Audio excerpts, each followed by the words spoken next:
Everybody, welcome to day 3. And today we have Deepak Saini talking to us about functional fitness. And I absolutely love his concept of functional fitness. So, Deepak Saini is a health, performance, and longevity coach. And he definitely knows what it is like to have a stressful corporate job, raising a family, and trying to do all the right things for his health. Deepak's story is actually very exciting and very, very inspiring. So eventually, suffering from an autoimmune condition and an injured back, these two health challenges ultimately became a turning point for him. He overcame those issues as well as his lifelong battle with obesity and brings a unique perspective to working with his clients. And when you listen to Deepak, you've heard him over the last 2 days, and today he's going to talk about things that are absolutely, crucial to what he does on a day-to-day basis.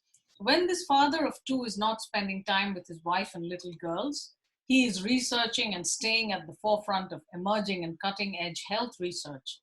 So Deepak, at this rate, I think very soon we're going to need a team to help us stay updated, right?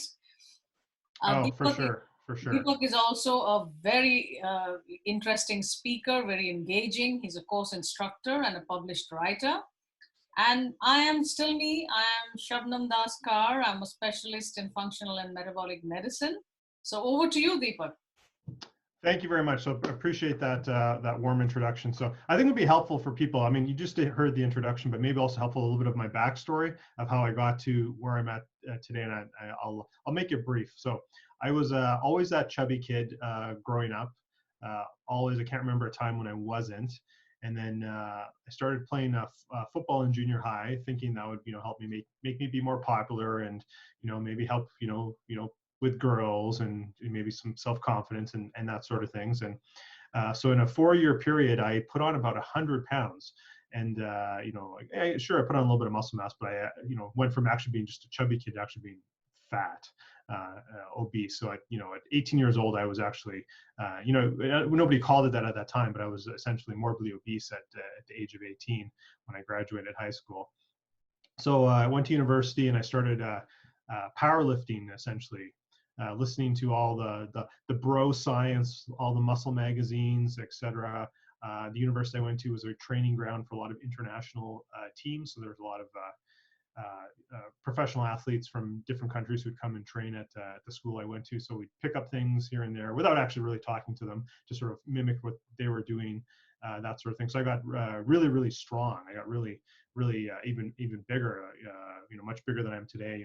Big chest, big arms, etc. But I was still really, really fat. And then I, eventually graduated, got into the workforce, and tried to do chronic cardio. I thought was the answer to losing weight.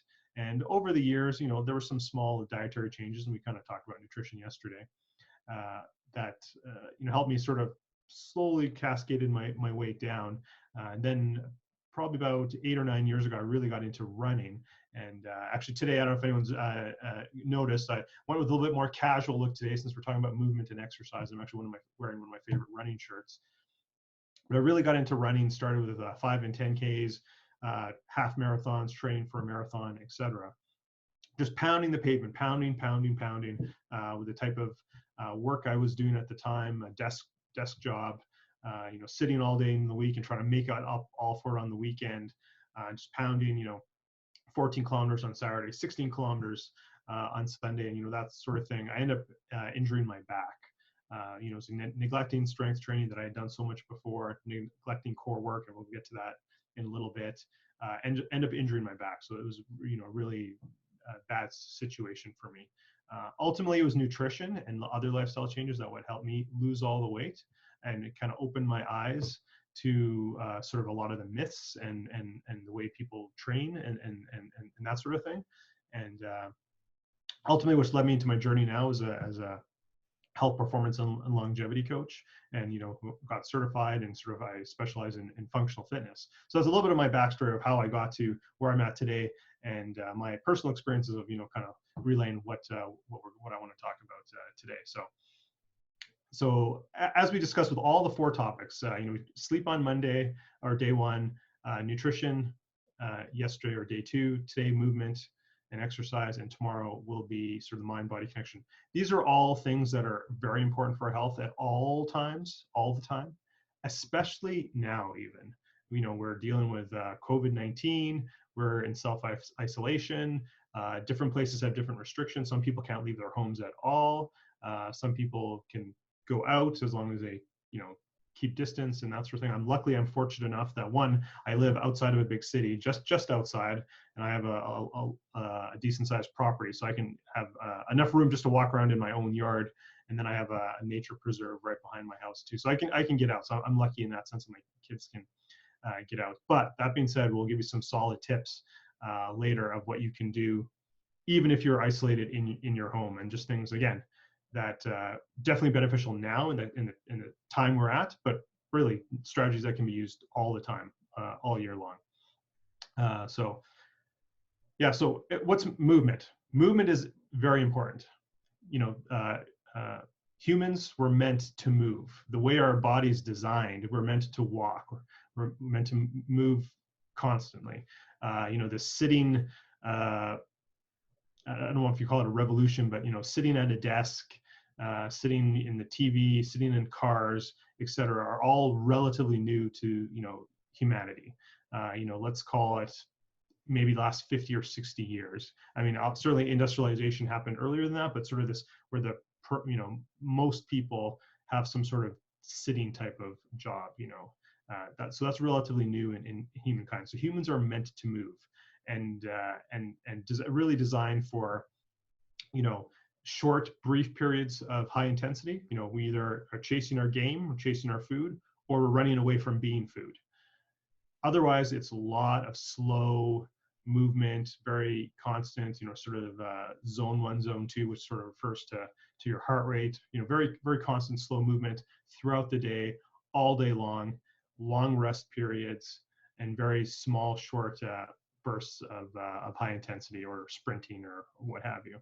So overall movement is good, and we want movement, to work our heart, cardiovascular system, get our blood flow, blood moving, get all the fluids in our body moving, especially first thing in the morning. Get up. I won't get too technical in sort of the science on that. And then the other component of sort of movement and exercise is strength training. So there's sort of like the cardio part of it, and there's also the strength training part of it. A lot of people think of strength training, they think of, I don't want to look good at the beach, or aesthetics, muscles and that sort of thing. If that's your thing, and again, this all is everything I'm going to talk about is a caveat on what anyone's individual goals are. So those can be important to you, but really, as we want to age, and as we want to be healthy as we age, we want to keep our lean muscle mass. We don't want to have sarcopenia, which is the loss of muscle mass as we age.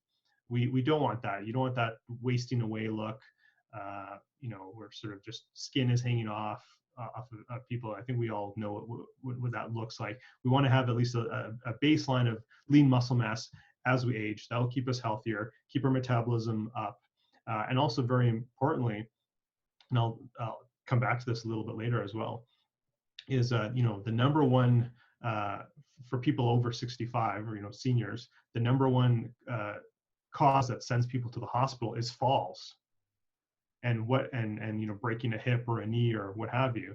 And then when they're in the hospital, the chances are, I guess it depends on what jurisdiction you are and that sort of thing, but once you're in the hospital, the chance of catching something else that then actually is what kills you, pneumonia, et cetera, COVID-19, I don't think if you're healthy now, the last thing you want to do, regardless of where you are in the world right now, be it China, Italy, United States, where have you, the last thing I'll be doing now is spending time in the hospital unnecessarily when people are coming there with symptoms. So you don't want to fall. I mean, that's kind of the time frame we're at right now, but I mean, this goes regardless. We will get past this, and this regardless. This is things. So many senior people die of pneumonia, et cetera, things. But what caused them to get in the hospital in the first place was a fall. Now, they might not have broke their hip or something, but they had to go to the hospital for that. So part of it is, if you do fall, is to have the lean muscle mass to absorb that shock, the strength to absorb a fall, so that maybe you scratch, maybe you cut yourself, you dust yourself off, and you kind of move on. And the other part is balance, which is very important. And I'll come back to that a little bit later as well. So so I always get this question all the time: when's the best time to exercise? And it was kind of when we were talking about I think on day one we talked a little bit about meditation. I'm sure we'll talk about it again tomorrow on day 4. The best time to exercise is when you will do it. Doesn't matter when. Morning, afternoon, evening, etc. The best time to exercise is when you will actually do it. Now, as we talked about on day 1 with sleep, if you exercise too close, raise your hormones, your cortisol levels too close to bedtime, that could affect your sleep. And as I mentioned, I think I get this question a lot too, that people ask me all the time, well, if I should exercise or should I get an extra hour of sleep? I would still prefer the extra hour of sleep, but get it in when you can. I personally prefer, and everyone's schedule is going to be different, so work with what works for you. And these are sort of general guidelines, and I'll just use my own experiences. I personally prefer to work out first thing in the morning. I have the most energy. I've just got up, I'm refreshed. I like to work out fasted, get that extra calorie burning boost, and quite often I won't even still eat for hours after my workout.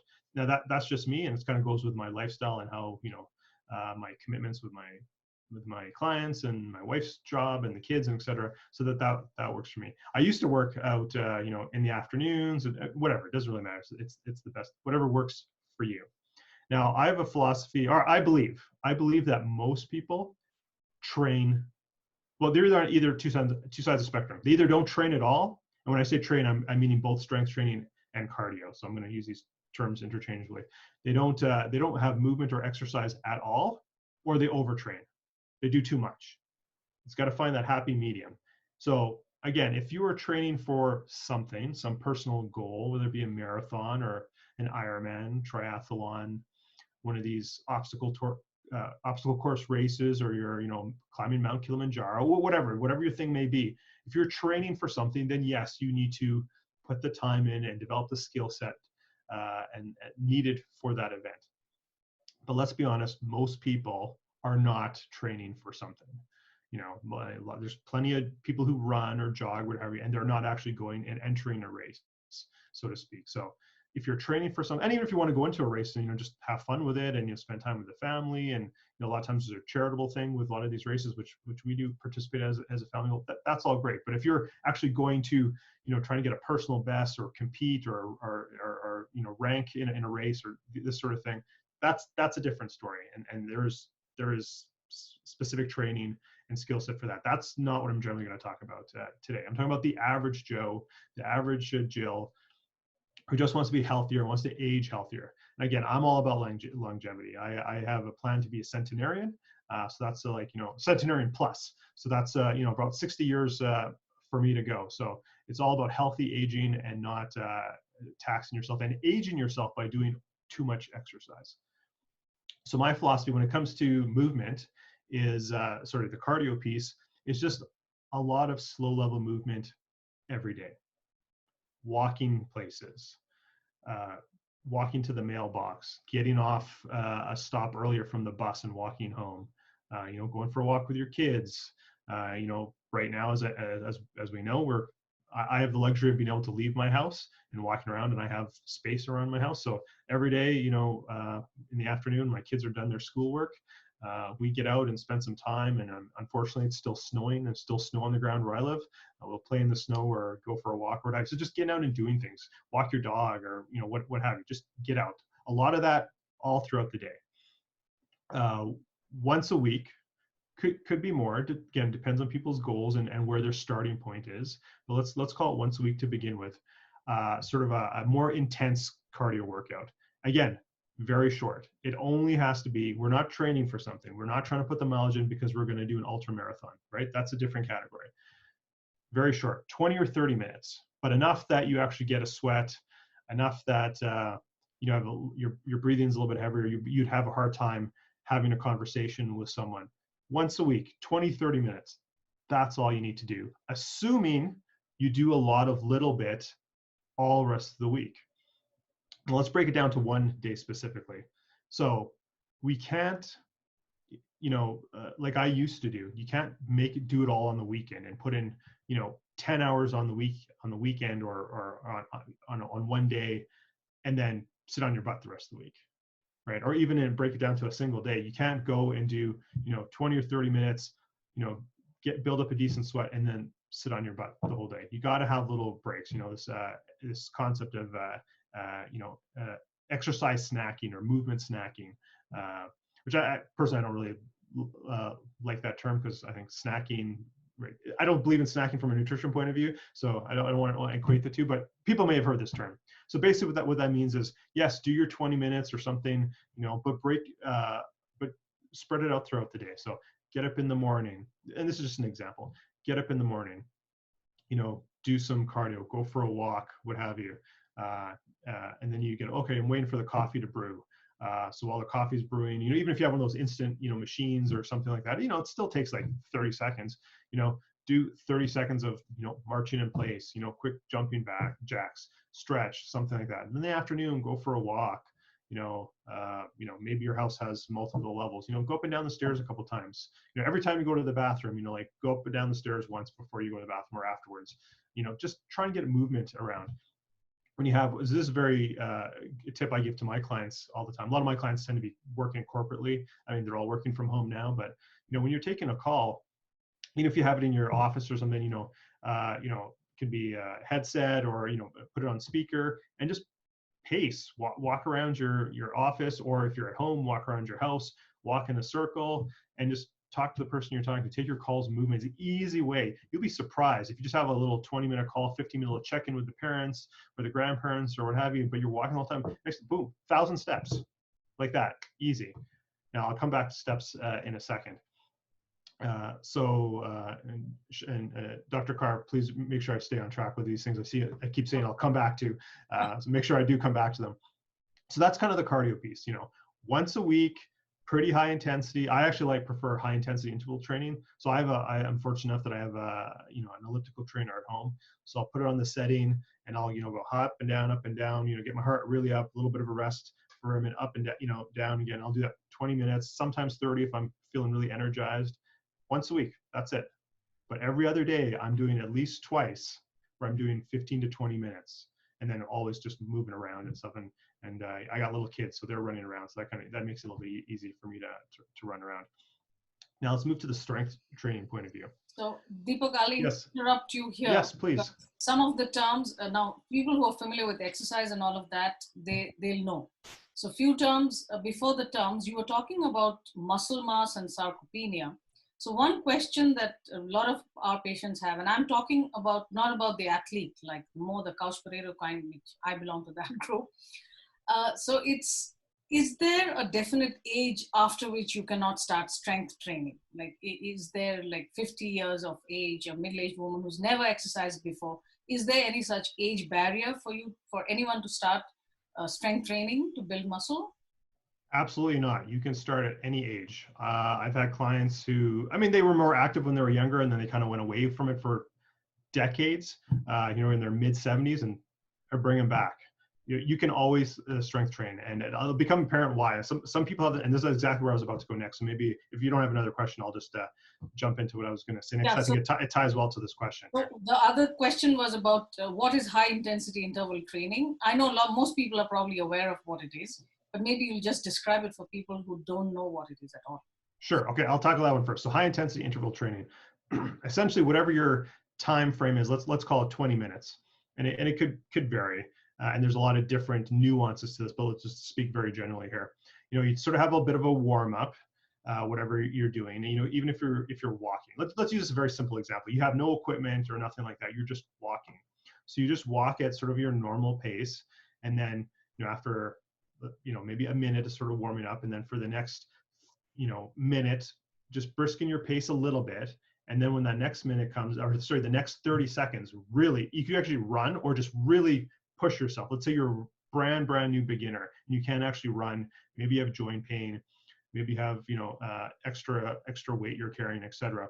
Just really try and pick it up a little bit, for like 20 to 30 seconds. And then when that 20 to 30 seconds ends, just bring it down to that slow pace again. Do that for another minute, and then go really hard again, as hard as you can comfortably, for another 30 seconds, and then go back to a minute, and just keep repeating that for however long time you're going to go. Now it could vary, right? You could do like, 5-minute warm up and then go, 2 minutes really hard and then 2 minutes, sort of lower and then 2 minutes hard or 1 minute, two, like it's all a lot of nuances, but essentially that's the concept. We're intervals. So you're going high intensity, low intensity, high intensity, low intensity, high intensity until the end of your set time. Very easy to do on a machine. The machine, you program it. A lot of them are pre-programmed and it just does it for you. If you're doing it on your own, if you're walking, it could be every time I guess it depends where you're walking. So you're walking in an urban setting, every time you reach a light pole, sprint to the next one and then walk 5 light poles, sprint through the next one, walk 5, etc. You just make a game of it. Even if someone has like a soccer field, walk the long part of the soccer field and then maybe bristle up, till you get close to the goal and sprint through the goal and sort of thing, and then sprint through the goal. So, you can just, whatever's in your environment, you can sort of just make a marker and then just use that as when you're gonna do the higher intensity part of it. So that's the HIIT training or the definition of the HIIT training. Now I lost my track. What was the original question again? Oh, you're muted there. Sorry about that. So no, you've talked about, I asked you to define HIIT, so you did that. And the other question was on strength training. So you were talking about, you started talking about cardio. So next came. Right, I got my train of thought back. You got your train of thought. Yeah, so the question was, is there any age where it's maybe you can't start to strength train or it's not safe to? So absolutely not. As long as you're healthy enough, you can strength train. Doesn't matter how old you are. I've had clients who are in their mid-70s to reintroduce strength training. It's not like it was a foreign concept to them, but they've reintroduced it. So where I was going with that is a lot of people have this notion that strength training, doing weights, what have you, like you need to go to a gym. And a lot of people, not necessarily, but typically quite often I find women, they don't like that gym atmosphere. And there are a lot of gyms that are, catered now or centers are catered just to women, which is great. If that makes them feel more comfortable to go out, that's great.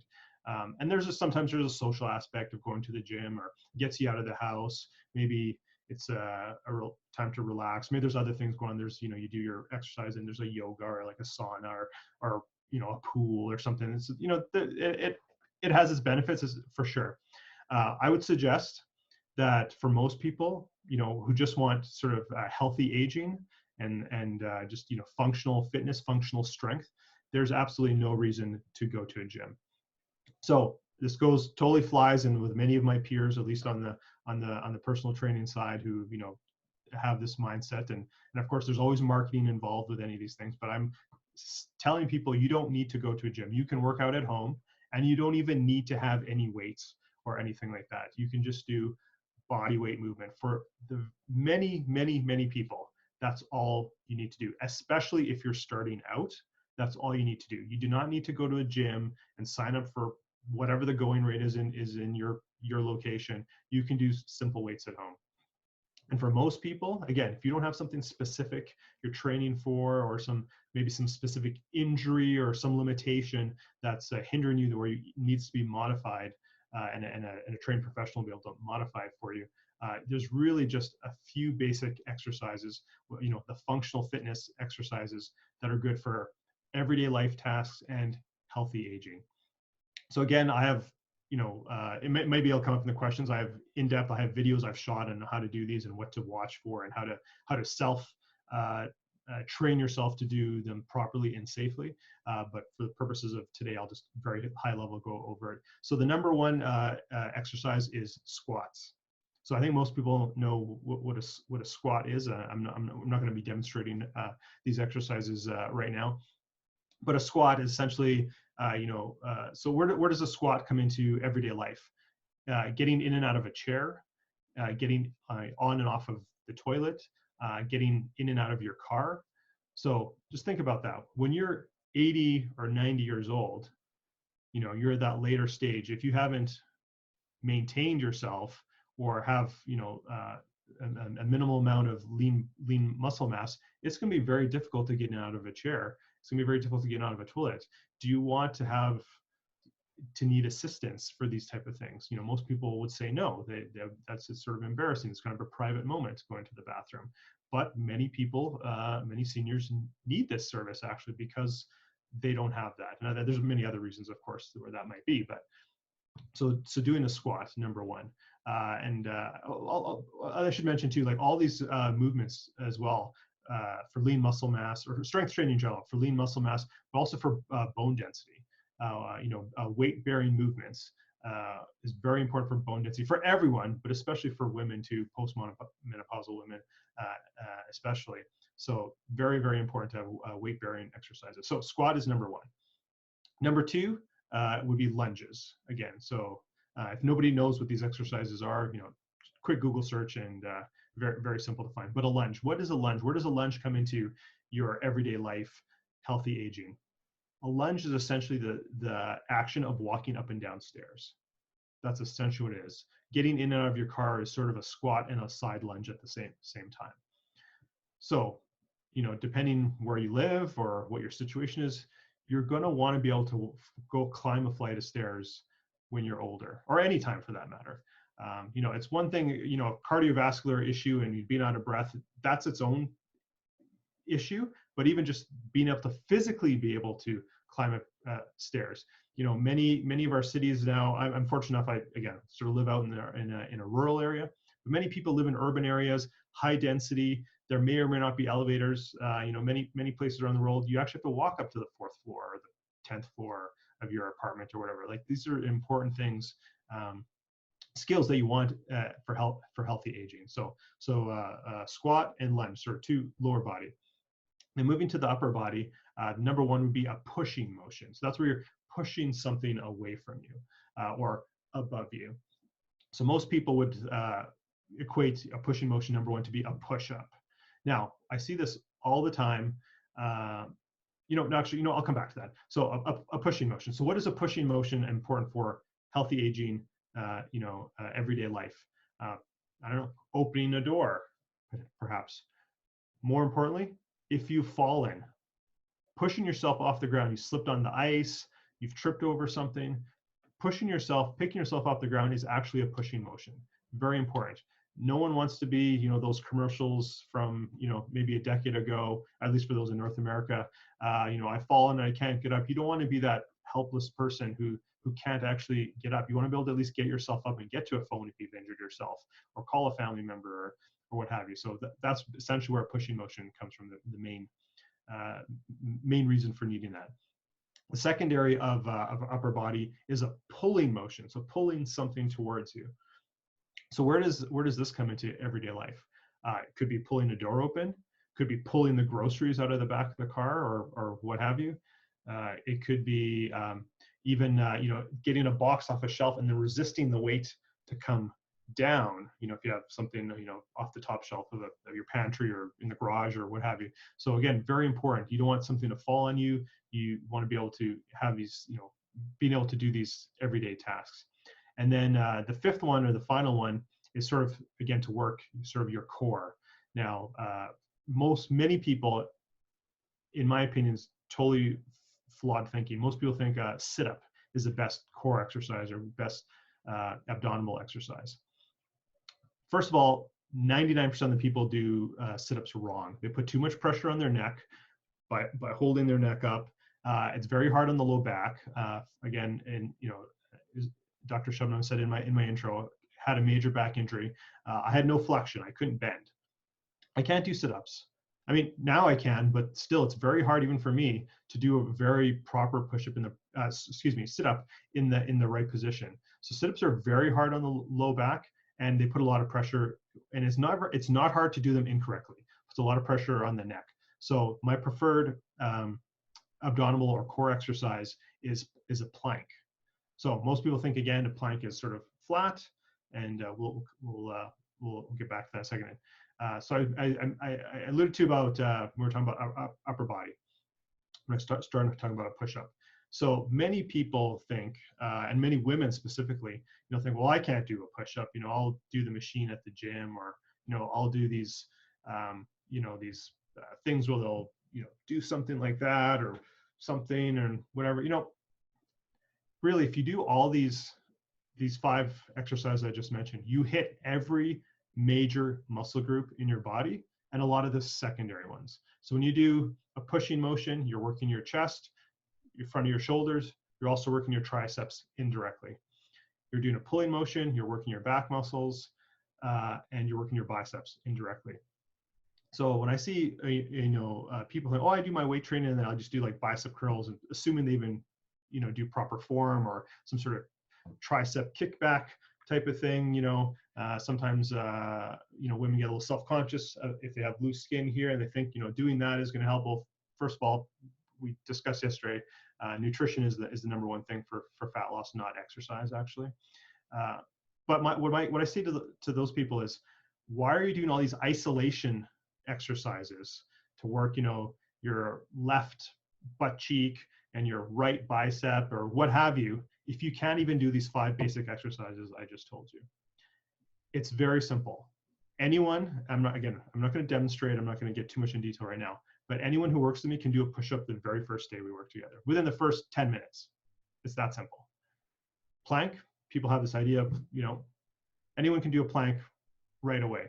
It's all perception and mindset. There's a lot of myths and things out there what people perceive these exercises to be, which quite frankly is false. So these 5 basic exercises, again, just body weight for the average person is enough for functional strength, healthy strength as you age. Now, again, if those become too easy, you can do very simple modifications, again, still using body weight to make it more difficult, to make it more challenging for yourself, or even just adding very simple things, a free weight, a medicine ball, etc. And you don't even need to buy those things. You could, a water bottle, you can freeze it to add a little extra weight, or things around the house you can do to give yourself extra resistance once you've mastered these basic 5. Before you move on. So really, again, if you're not training for something, or or your aesthetics is kind of like your end goal, you really can do it at home very, very, very simply. And a way to, again, so as I mentioned with cardio too, my philosophy on strength training is, if you do a properly structured strength training program incorporating these 5 elements, so these 5 exercises, in a sort of, again, high intensity, you don't have to do high intensity, but in a high intensity type of circuit, you can hit all these 5 exercises, all your major muscle groups in your body in like 15 or 20 minutes a week. Now think about that, 15 or 20 minutes a week. It takes me longer to drive to the nearest gym and come back than it does to do my routine. So I just work out at home. And I mean, if I'm out somewhere on vacation or what have you, and I have access to a gym, like, okay, I'll pop in for a little change of pace or what have you. But really, I just work out at home using strictly body weight. No, I have a whole setup at home too, and I can mix around and do things. But for most people, you don't need to go out and buy something. You can just do body weight exercises, and you'll be more than well on your goals for sure. And again, it's you don't have to do high intensity for your strength training. You can space it out. You can do lower body one day, take a day off, do upper body the next day or what have you. I find for myself once a week, and I go pretty intense myself, and I'm not suggesting anyone has to do this, but I go really intense and I'm done in about 25 to 30 minutes, depending on exactly what I'm doing. I do full body once a week for the most part. Sometimes I experiment and do different things. And maybe that'll be a question later, but for the most part, that's all that anyone really needs to do. Now, the other piece that most people miss, and I'm going to make the bold statement as well, that most other trainers or people in the industry also miss, is the recovery. Recovery is almost nearly as important as the strength training itself, especially if you're new. Either if you're brand new to this, to strength training in general or exercise in general, or even if you're a seasoned person like myself, but tends to push myself not too hard, but enough, you need to recover. So as I mentioned with cardio, many people tend to overdo it. They're either not doing it at all or they're doing way too much. So you want to do that sort of happy medium. Same with strength training. Again, I only do it once a week. Maybe I'll throw in a second one if I have time or if I'm feeling good. But that's all you really need to do. If you're doing it effectively, you just really need to do once, maybe twice a week, once every, even 10 days if you're, really doing like a hard session and that sort of thing. But most people don't even think about the recovery. So first of all, you should warm up with either cardio or strength training. Brisk walk, some jumping jacks, something to get a little bit of blood flow moving, get the heart rate going a little bit. Everyone should do that. Do your, whether it's cardio or what have you, and then you should stretch afterwards. Whether I do cardio or I do strength training, I basically do the same stretching routine.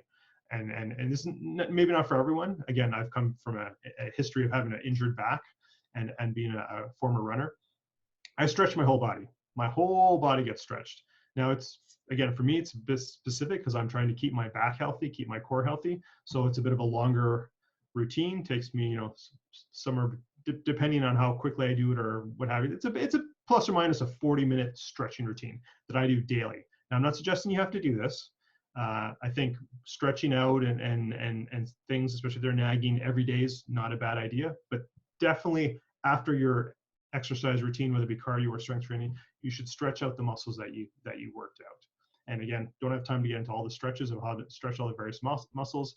I have a recorded series on all the stretches and that sort of thing that I have available to my clients as well. But and again, you can easily Google that yourself. How to stretch quadricep, how to stretch bicep. Except you can find this if you want. But stretching is very important. So that's like the basic recovery protocol. Then you can go much beyond that. You could foam roll. There's very soft ones, or you can use very hard ones. I actually have a PVC pipe. It's piping to go flow water in your house. Cut out a piece, and it's very hard. It's very painful, but that's what I use for foam rolling certain parts of my body. Other parts of my body, I use one of those soft ones. If you don't have that, you don't have to go and buy one. A wine bottle works great for rolling out on. It could be or even a frozen water bottle, or even a tennis ball. I'll use a tennis ball or something for sort of getting the nooks and the crannies where it's hard to get a bigger piece in. So sort of self massage, I guess you will, especially if you have something that's a little bit nagging, is also recovery. And then also recovery too could be, and we'll talk more about this tomorrow for sure. But again, it's all these topics, all 4 days are all tied in together. So part of recovery too is being mindful, is maybe even meditating. Could be gratitude. For me, not everyone has the luxury, but I go sit in the sauna nearly every day. Definitely after I do exercise routine, especially if it's a harder exercise routine. Exercise, either cardio or strength training, is a stressor to your body for sure. Sauna doesn't blunt sort of the hormetic response to exercise, but you do need to recover. It helps me recover. I get a lot of other benefits from sauna. I'm not going to delve too much into sauna, but so there's a lot of things. It could be yoga the next day. So if you do a hard HIIT training, do yoga the next day, or just walk. Space it out. You don't want to be taxing your body too much, which kind of brings it back again to the time we're in right now. Much like we talked about yesterday in nutrition and fasting. You want to keep your baseline movement, but you're isolated at home, maybe you've been laid off, unfortunately, or you're working from home, you're not going back to your office for a month or longer, what have you. Is like, now's not the time to think, hey, I'm at home, I have the time, I should really set a new personal goal. I should really try and put on 20 pounds of muscle or whatever your goal might be. I would suggest this is not the time to put extra stress on our body, much like we talked about with nutrition yesterday. Keep your baseline. If you're brand new and you're just starting out, I would just start, keep it low level so your body can handle it, but don't put extra stress. I have to catch myself on this myself in these last few weeks, because I'm thinking, I'm at home more, besides working on my business and trying to educate the kids. I do have a better time. That commute saves a lot of time that I normally have. So I could, maybe I should try and do this and this, and I gotta check myself. No, if I get exposed to someone or what have you, like I want my body to be stronger to fight off anything that might be happening at this time, or anytime, any cold and flu season for that matter, not even just right now during COVID-19. So now's not the time to put extra stress. So I'm basically just doing baseline. I'm just doing what I'm doing all the time. And actually, because of being at home, I'm actually having a hard time getting all those steps in. So I track my steps, and I'll come to that in a second here. I try and get 10,000 every day. And typically when I'm out and about and I'm meeting clients and I'm walking between clients, offices, and I tend to work with a lot of corporate people and do corporate speaking and that sort of thing. So I'm walking in between. So I just get a lot of steps generally just walking around. That's kind of my low level exercise I talked about, is just walking around places. Now that I'm working from home, and again, I do have a lot of space outside and I have a machine downstairs, I need to break it up in chunks, but I have to try and make my 10,000, you know, to purposely go for that walk and that sort of thing. Now, a lot of people, I want to just quickly touch on this 10,000 steps myth, that, you know, for optimal health, you need to get 10,000 steps a day. That's a complete myth. That's made up. There's no validation for that whatsoever. The first company, I think it was a Japanese company that came up with the first pedometer, just came up with that 10,000 steps as a marketing ploy. It doesn't mean anything. Whatever your baseline is, assuming you tracked your steps now and you took 2,000, well, 2,500 tomorrow would be great. 3,000 the next day or next week, whatever. That's all that matters, is that you improve. I just set that as myself as a sort of a minimal goal. Now, I have tracked it by running. 10,000 steps roughly equates to about 10 kilometers. So pretty much plus or minus, again, depending on your gait length and that sort of thing. But it's a good goal to have. And I know some people are in complete lockdown, like they can't leave their home. Again, walk around the room, you know, pace, do some jumping jacks. Every time there's a commercial on your TV show, do 10 jumping jacks or something. Every time you go to the bathroom, you know, do 10 squats when you come back, or, you know, whatever these things are. Make a little game of it, just to get your movement in. And again, I don't like this term, that exercise snacking, but a little bit all throughout the day, you know, kind of grease the groove, so to speak. You don't want to do it all at once and then just sit on your butt the whole day watching Netflix or Disney Plus or whatever you might do. Even reading, you know, stimulate your mind, learning things. There's a lot of free courses right now. That's all great, but you have to keep moving. You can't make up it all in the first hour of your day, or the first, you know, one period of the day, or all on the weekend or whatever. I mean, I made that mistake. You have to move around constantly all throughout the day. I just want to make sure, go over my notes here. Yeah, balance. I wanted to come back to balance. I mentioned earlier, balance is very, very important, as well for anyone really, but certainly for those as you age. It's very, very simple. I do balance work every day. As part of my stretching routine, I do balance work. A lot of times when I do strength training, I'll do balance work. So what does that mean? Again, this is not necessarily for beginners. This is a more advanced, but I'll do single leg squats. Now, if you're maybe kind of progressed a bit, but you're not quite to that, you can always hold on to a chair, hold on to the wall, etc. You know, but do things that are single leg. If you think about it, we are rarely, especially if you run, for sure, when you're running, you're never on 2 feet. You're always off balance.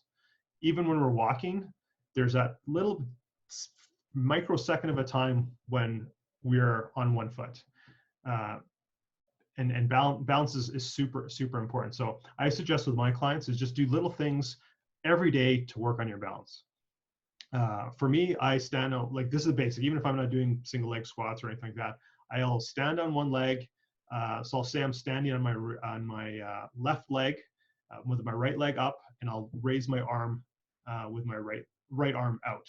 So I'm pulling weight, just the weight of my arm. I mean, you could do resistance away from my midpoint, and standing on the other side. I know it's hard to visualize here, but it throws me off balance. So I have to really work on my leg and my feet muscle, all the little muscles in your feet and your core to keep you balanced. So that's something I do every day. Also, very simple, is when you brush your teeth. You know, you do the top, stand on one leg, and you move to the bottom, stand on the other leg.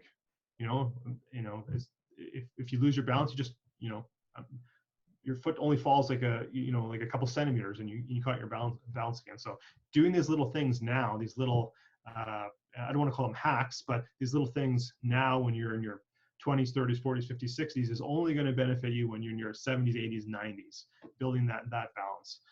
Unfortunately, in my family, I've seen too many family members.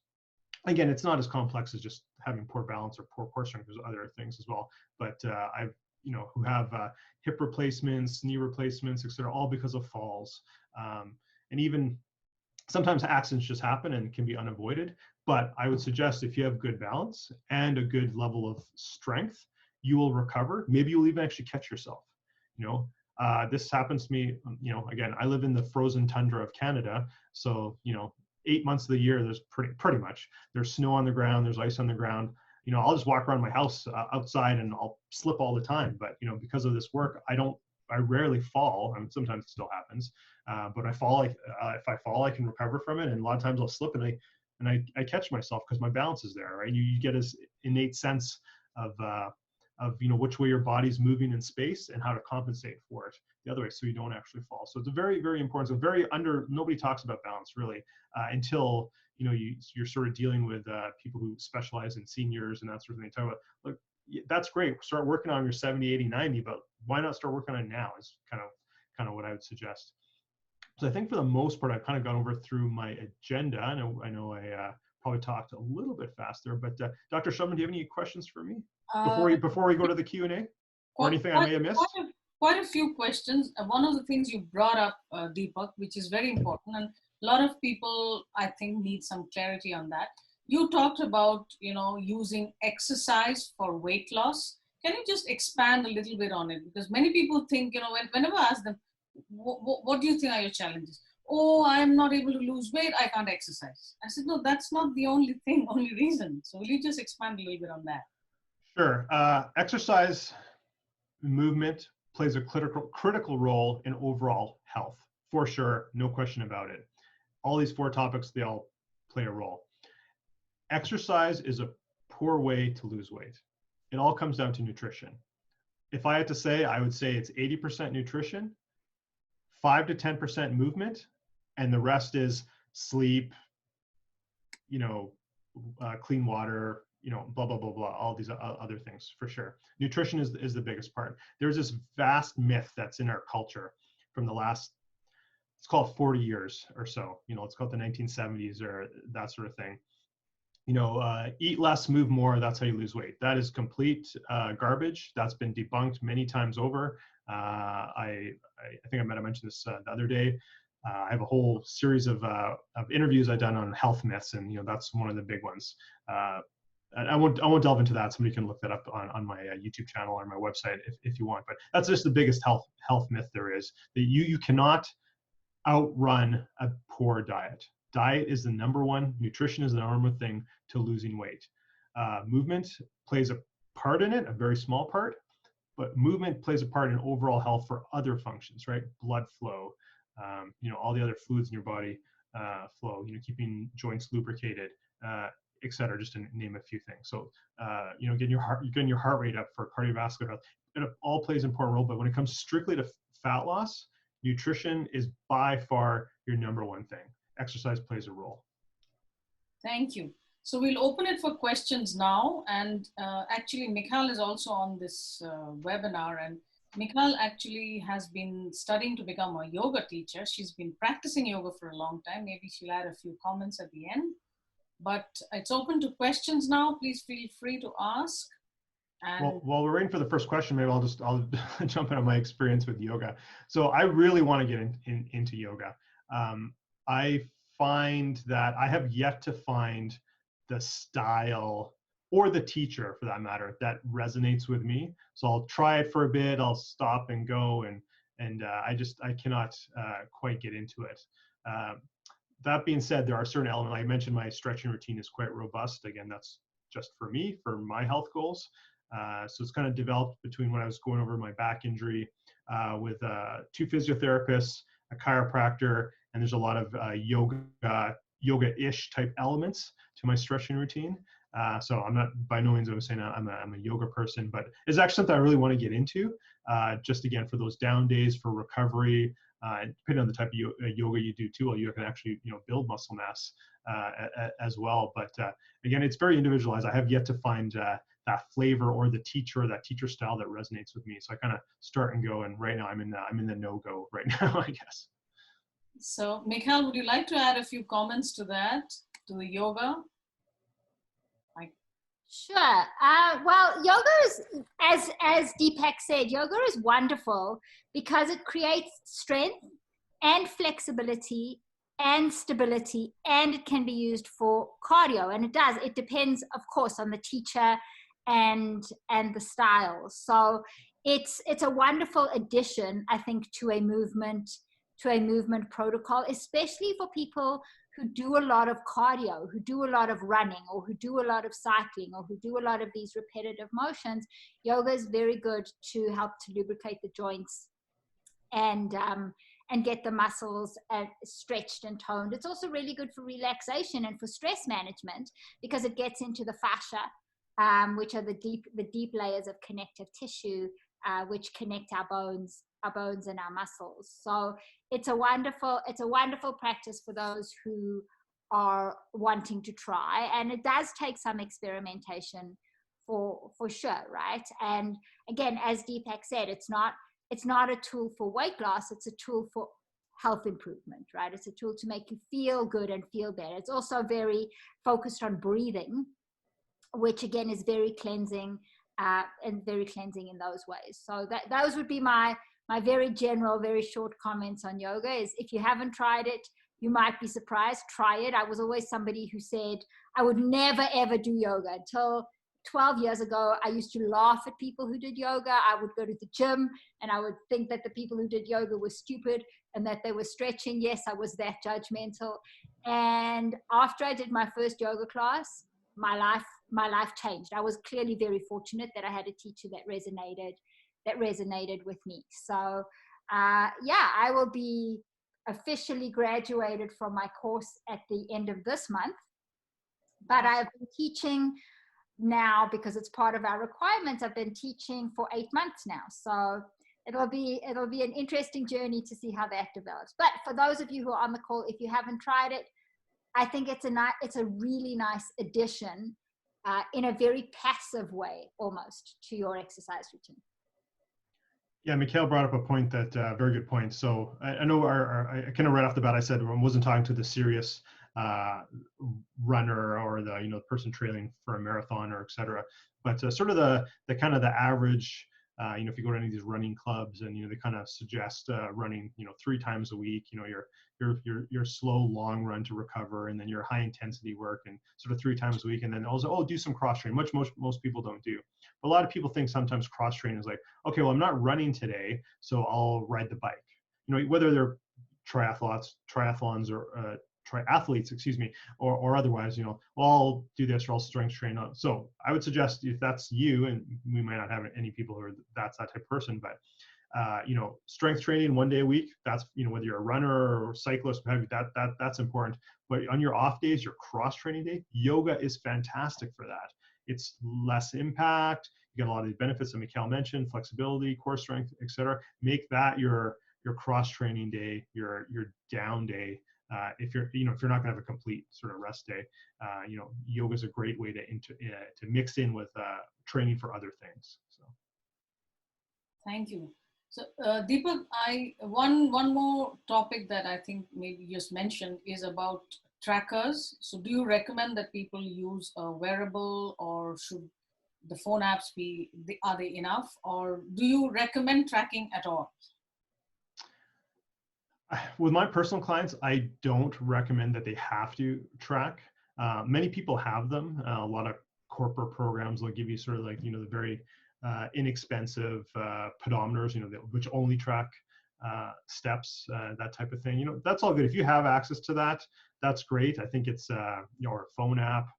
You can get into how accurate they are, whatever. We won't necessarily get into that right now. If you have something, great, use it. Again, even if it's not inaccurate, it's going to be the same inaccurate every day.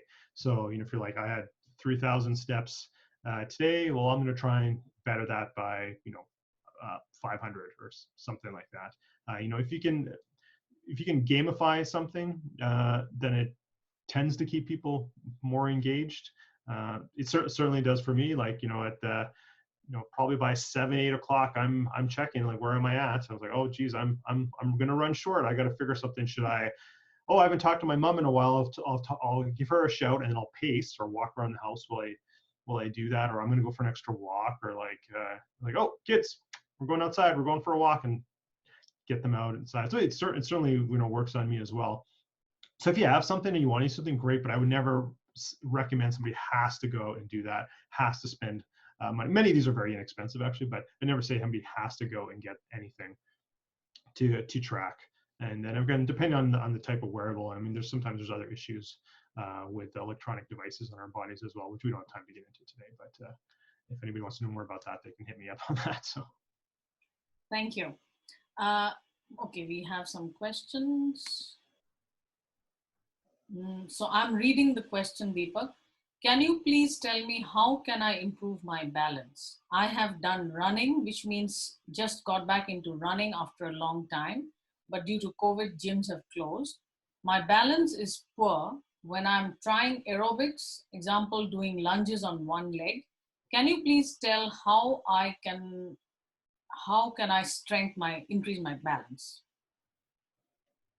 Sure. So I guess what I would suggest with it's going to be a very general question because I obviously don't know your situation or even your body composition or anything.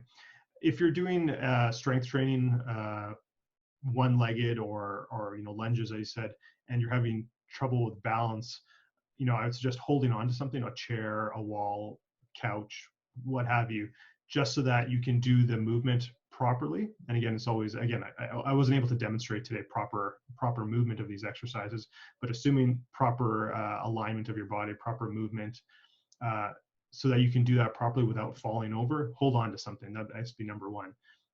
Number two, as I already alluded to, just make little things in your day where you can practice balance and work all the little muscles. So I would suggest do this barefoot, or at least in a sock, not with a shoe. A shoe, you tend to compensate, or the shoe compensates for you when you're barefoot, or at least in a sock. All the little muscles in your feet have to work. That's very important.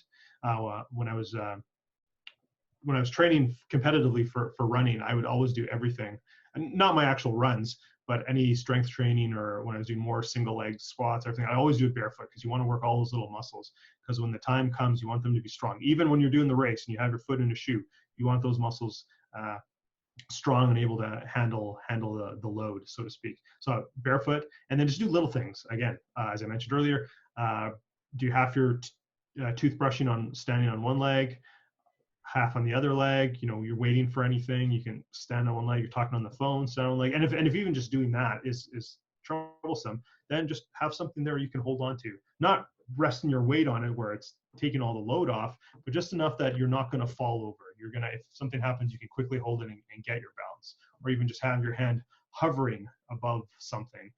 And it's just a repetition. You just have to build that, not only the muscles up, but sort of that mind-body connection, and that your awareness of your body in space, that type of thing. So I hope that answers your question. If not, please reply again. Yes, I like to do the movement properly, and I will try with what you suggested. Thank you. So Deepak, I think that answered the question. Now you brought up a term, body composition. So here is something that I usually recommend to people, that don't go by just the number on the weighing scale. So will you expand a little bit on what do you mean when you say body composition, number one? Number two, what are the simple ways of measuring body composition if you're not able to go out of the home now? Sure. I'm not a big believer in this scale. Too many things can factor into that. How much time of day, how much water you had, are you inflamed for some other reason, etc. Over long term, is it a gauge? Sure. Now, body composition, there's different types of body types. I don't want to get too technical into that right now, but I guess the second part of the question that I will answer, I think the best gauge of your body composition or your movement towards whatever goal you might have is, how do you look, or how do your clothes fit? There's this sort of a term, how do you look naked, right? So if you're standing in front of a mirror, in your most intimate setting, and okay, this is how I look, and then you're working on your goal, whatever it may be, strength training, cardio, running, yoga, whatever it is, and then a week later, a month later, 3 months later, and you can notice a difference. That's the biggest, I think, indicator. And also clothes size, because you could, depending on what your routine looks like, you could stay the exact same weight, be putting on muscle and losing fat weight, and you're like, oh, nothing's happening to me. Especially if somebody who's never weight trained before and starts incorporating weight training, remember muscle is more than fat. So you could actually be putting on, and this turns a lot of women off of strength training. They give up too early because they're like, oh, I'm getting heavier, I was trying to lose weight. Well, like we said, nutrition is the number one thing to lose weight, not strength training or exercise. But they're putting on lean muscle, which is what they want. But it's not that you're too in tune to what does the scale say. So how do you feel in your clothes? A little anecdote, if I can. When I went through my trying to heal my back and that sort of thing, and really changed my sort of many lifestyle factors, nutrition being one, to be low inflammatory, I started losing weight very rapidly. I lost the last 40 pounds in about 6 months, 40 pounds of fat. I didn't really realize it in myself. I'm not I'm not a scale person.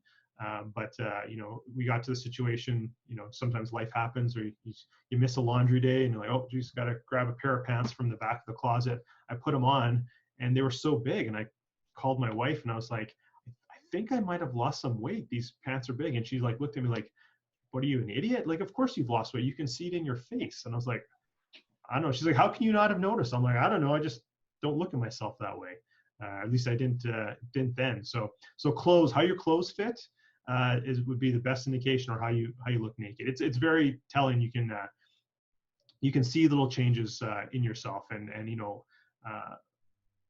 for myself too. When I look without in the mirror without a shirt on, I can tell how I'm besides just how that sort of that just feeling, even just visually, it's like, oh yeah, my abs aren't looking quite defined today. Oh yeah, I should have had that last night, or whatever. Like it's inflammation. That can puts on that little extra puff around you, I guess, that makes your muscles a little less defined or what have you. So yeah, visual and clothes, I think, is the two best things. Thank you, Deepak. I know on our MDS program, Mikhail and I have had this experience. So if, again, from someone who's overweight, I can relate to that. Sometimes people don't want to measure. Like, I have patients who tell me, doctor, is it okay if I don't measure myself? I don't weigh myself. I said, yeah, it's absolutely fine, because when you're getting better, you will know. Like, it's very unlikely that, and most of the time, again, what you said about how clothes fit and how your body looks toned.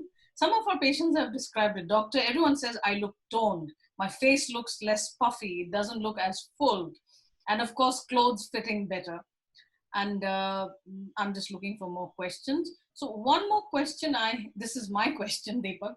Sure, can I just respond to your last comment first? Something came to mind. Just like I quite often, so when I have clients and say they have a scale, and like, well, where are you? We want a kind of a baseline, especially when I'm doing with virtual clients. It's okay, give me your weight. So they tell me their weight, they went on the scale. Okay, great. That's just something, we'll put it in a box. Excuse me. Way over here. But then as we get into the program and again focus on nutrition and that sort of thing, and then like I feel a lot better, I have more energy, I think I slept better, like all these little measurables along the way. And then as we get to like midway part of the program, it's like, oh, have you weighed yourself? It's like, oh yeah, I did. And it's like, I'm down X pounds or whatever. It's like, okay, great. We never focus on that, or at least I don't with my clients. Yeah. Let's focus on let's focus on your energy, how you feel.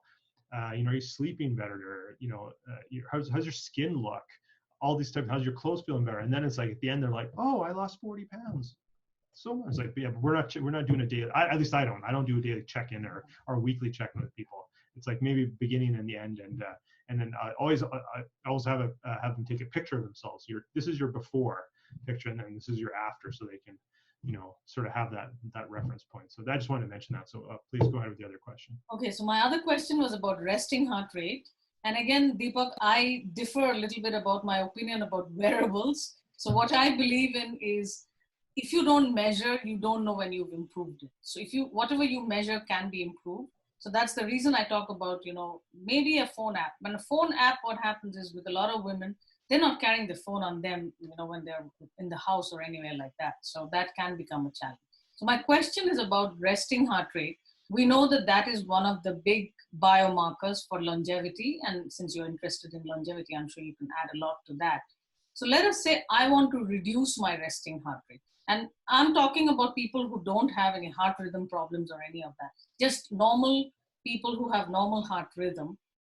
let us say I want to reduce my resting heart rate from, for example, it's 70 today, and I want to reduce it by, maybe 10 beats or this thing over a period of time.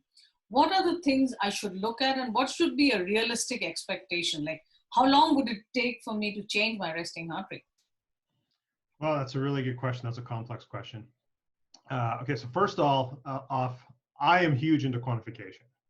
So I have wearables. I have the Oura Ring. I got all the apps. I track on my wrist, all that. So number one, I'm into that, and I try that stuff. I guess what I was saying earlier is I don't require people I work with to do that if they don't want to. If they want to go out and get this, that, or they already have it, that's great. We'll use it, but I don't require them to do that. Now, I guess the best thing over time, and actually I've been doing an experiment going on 3 years now, and I'm soon to write a post about this. Not so much because my exercise hasn't really changed in 3 years, but through mindfulness and meditation, I believe my resting heart rate has actually gone down over the last 3 years of almost 3 years of doing meditation. So I'm deflecting a little bit here, but to answer your question, the best way to reduce your resting heart rate is to have a stronger heart. So doing cardiovascular exercise over a period of time. This is not something you can't go for. I think you would from 70 to 10 points less. This isn't going to happen overnight. This is a long period, and depending where you're starting from, very individualized. Depending where you're starting from, it could take longer and what have you. And I think a lot of other factors come in too. It's not just cardiovascular exercise. It's mindfulness, meditation, your sleep quality, nutrition. You could keep exercise, increase cardiovascular health, but have other poor markers of health via nutrition. So I think there's so many factors that come into play. So I can't really give if your heart rate was this and you did this, you would have this in this amount of time. Like, it's not that simple. But just over time, getting a stronger health, stronger cardiovascular health. I mean, you can certainly test these type of things in a laboratory setting and that sort of thing. That's way beyond the scope of this conversation, so I'll just leave it at that. But over time, as you improve your health overall, including especially your cardiovascular health, your resting heart rate will come down. I do have a funny anecdote. If I think we have time, I'll just quickly say it. Yeah. So relatively recently, I was traveling on vacation with family, and I probably got a little bit of food poisoning and definitely too much sun. We were on an excursion and at a sort of ancient ruins, and there was like no shade at all. There's no trees at this place, and I didn't adequately hydrate. I know exactly what happened. I did this to myself. Long story short, we came back in the afternoon. I just felt awful. I just needed to lie down. So I had a nap, one of the rare times I have an afternoon nap. And I woke up after a while and I checked my watch, and my heart rate was like 73. My resting heart rate was 73. And I was just like, oh my God, I'm dying here. My heart's about to jump out of my chest. Now, that might not seem like very much, but sorry, Deepak, I'm going to interrupt you. What is your average resting heart rate otherwise? Yeah, I'll get to that in a second. So I kind of just went back to sleep, and then and family went out and did their thing, and they kind of just were checking in on me and what have you. And then I slept a bit more. Then I got up and just had an extremely cold shower. I was just burning up. Extremely cold shower, and long story short, the next day I was fine. It was just a little bit too much sun and dehydrated and what have you. But I was telling this to my in-laws, and they're in their 70s, and I was saying, oh, geez, like I was feeling, they're like, how are you doing? I said, oh yeah, I was lying there and I woke up and I checked it, and they're like, oh, that's not that bad. I'm like, no, you don't understand. I was basically woke up from sleeping. I was resting. I was like, my normal resting heart rate is in the high 40s. So if I get into the low 50s, I know something's going on with me. So I'm usually like somewhere between 46 to 49 is my resting heart rate. So that was nearly whatever the math is, 40-50% higher than normal, right? So yeah, just a bit of an anecdote that something that's happened to me recently on heart rate. That's very interesting. Of course, my resting heart rate is nowhere in the 40s, it's in the 70s. But one consolation was when I checked on some online, checker, it said my resting heart rate was better than a lot of women my age, above the average. If that, some people say, why do you split hairs? Like, you're better than the average. I said, well, that's not enough for longevity. Well, I'm glad you brought that up, because this comes up all the time when I at speeches, I meet people at events with my clients. It's like, I don't want to be average. I don't want my clients to be average. I said, I want to be a centenarian. I have longevity goals. I want to be exceptional. I want my clients to be exceptional. I want my family to be exceptional. I want people that I surround myself with want to be exceptional. I don't want to hang around with average people. I'm sorry if that sounds, condescending or elitist or what have you, but that's just the way it is. I'm sorry. I want to be exceptional. I want to hang around exceptional people. And when you talk about averages, how do they come up with these averages, right? They take the people who got tested at the hospital. So they're already probably not in the best health, or maybe have some other issues. And that's what you're basing the average on. So when you go for tests, and Dr. Shum, I'll throw this back to you because you have a different perspective. But when you go to your regular GP or this, and say, oh, well, you're in the range. I was like, okay, thanks. And then I go to my naturopath or my functional medicine doctor, say, how do my lab results look? It's like, oh, okay, well, this is about, they have a different story because they have a different concept, right? They're not falling in the box, right? It's like, I don't want to be, and I sometimes do this too. I was like, okay, well, here's what, whatever the marker may be, testosterone, lean body mass, whatever it is. Like, okay, like, oh, you're in the average, you're in the upper average. Great. What if I was 20 years younger? Where do I sit then? Oh, well, then you're at the lower end. I was like, okay, then I have somewhere to improve on. Because I have longevity goals. I want to be exceptional. So I don't want to be average for my age. I want to be exceptional for my age. I always think about 20 years younger. So this kind of ties into where it's about lean body mass and, sarcopenia and that sort of thing. Every once in a while, and I had it done about maybe 10 months ago, I'll do an electrical impedance test. So basically, not the most effective, but right up there for efficacy, but at a lower price point, to get, how much is your water weight, lean body mass, fat mass, water mass, etc. I'll get that done every once in a while, just to get a baseline of where I'm at. And the last time I had it done, I was like, okay, yeah, you're at the high end of normal for your age group. Great. Hey, do we have time? Would you run it again at 10 years younger? Oh, okay, sure. They repunch it in, like, oh yeah, you're still in there. Hey, great. Do we have time? Could we run it 10 years younger? So they did it 20 years younger for me, and I was like, still in the box. I'm like, great, that's where I want to be. I want to be still in the box, 20 years younger biologically than where I'm at now, because again, I have longevity goals. So just one comment from recent experiences is I wanted to bring that up because you help a lot of clients. That is accountability. So recently I realized that I don't, move around a lot.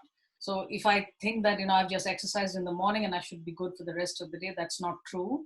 So this is, again, I'm saying the same thing again. So if you exercise in the morning, however intense exercise you do, and then spend the rest of the day sitting either at your laptop or in front of the TV or wherever, that is still as bad as somebody who has never exercised. So number one. Number two is, if you have people who are like, they're not dealing with excess body weight, they are thin and slim, but if they still sit continuously, that's just as bad as someone who's overweight. So what we did recently is I told a bunch of my friends, so we have a WhatsApp group from school. I said, I need accountability.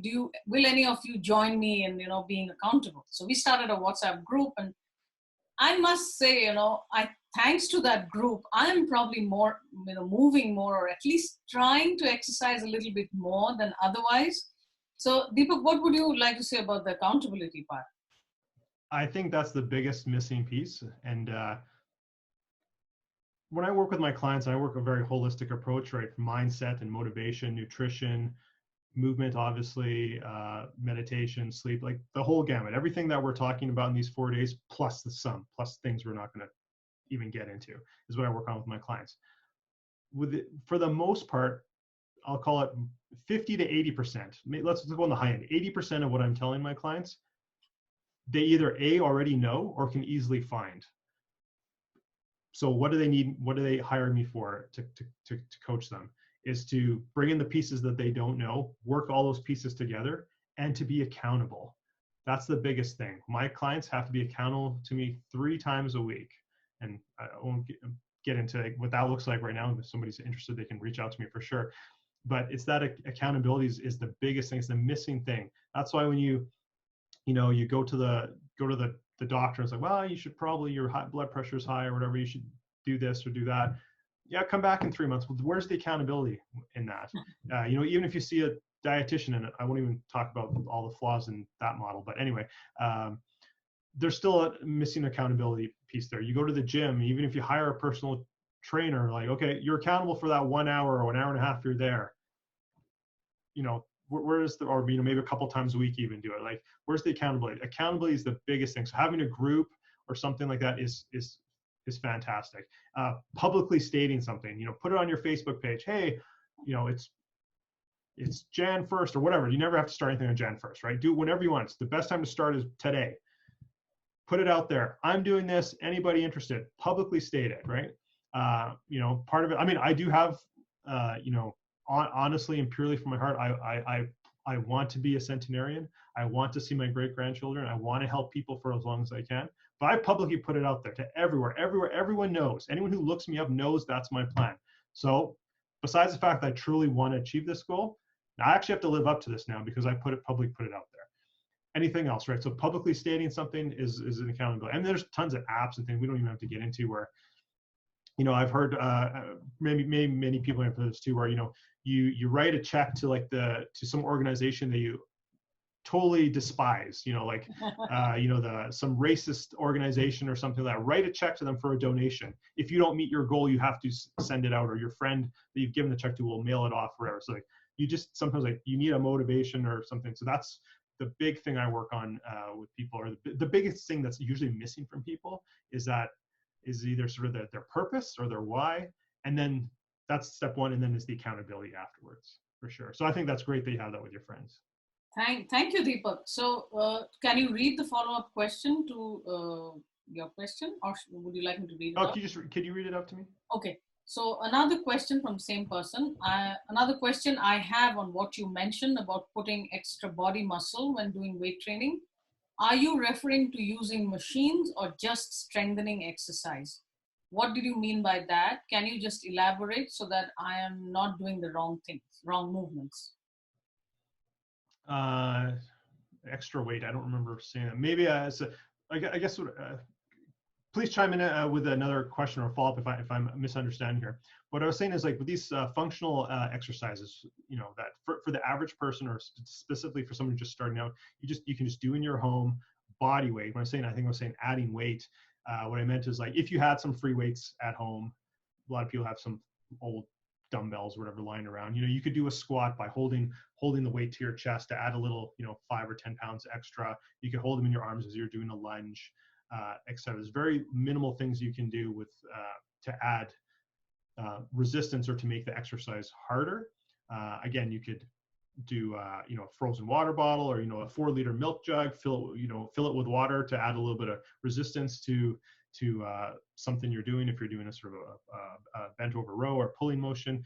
I think that's, if I'm not misunderstanding, I think that's what I was getting at. You can take these 5 basic exercises, do very minor things or add very little minor weight to make it a little bit more challenging for yourself once you've mastered the base level. So I hope that was answering that question. Yeah, I think what he meant is, are you referring to using machines or just strengthening exercise? So basically, I think goes back to what you had said before, Deepak. It will depend on your goals. If your goals are just to, start moving a little bit at home is fine. However, if you have more, higher exercise goals, then obviously you will need a much more refined, a much more personalized recommendations. Am I right? That for sure. That's what I'm saying. But also, I see this with people all the time. They'll go to, I'll speak specific. I mean, this goes for everyone, but I'll speak specifically to women here. They'll go to Spa Lady or Curves or one of these women-only type facilities, and they'll use the machines and all that. It's hey, that's great. You're out there, you're doing everything. But why are you doing the chest press machine if you can't even do a push-up, or don't even attempt to do a push-up, right? Where are you going to be in your life in the future where you're going to be sitting in a comfy chair and some crazy weight is going to come at you and you're going to have to get it off to save your life? That doesn't happen in real. It probably could happen, but it's very remote. but the chance of you falling and having to get up off the ground is much more realistic. Or even pushing yourself out of bed for that matter is much more realistic. So what I'm suggesting is that for the average person, specifically, again, if you're starting out, you just need to just do these 5 functional body weight exercises. And if you progress from that, there's, again, little tweaks you can do to make it harder, or add very simple weight or something to make it harder. But if you like going to the gym and it's a social aspect, and the pool's there as well, and if that's your thing, like, hey, that's great. But I'm saying for most people who don't have that access, you don't need to do that. That's what I'm saying.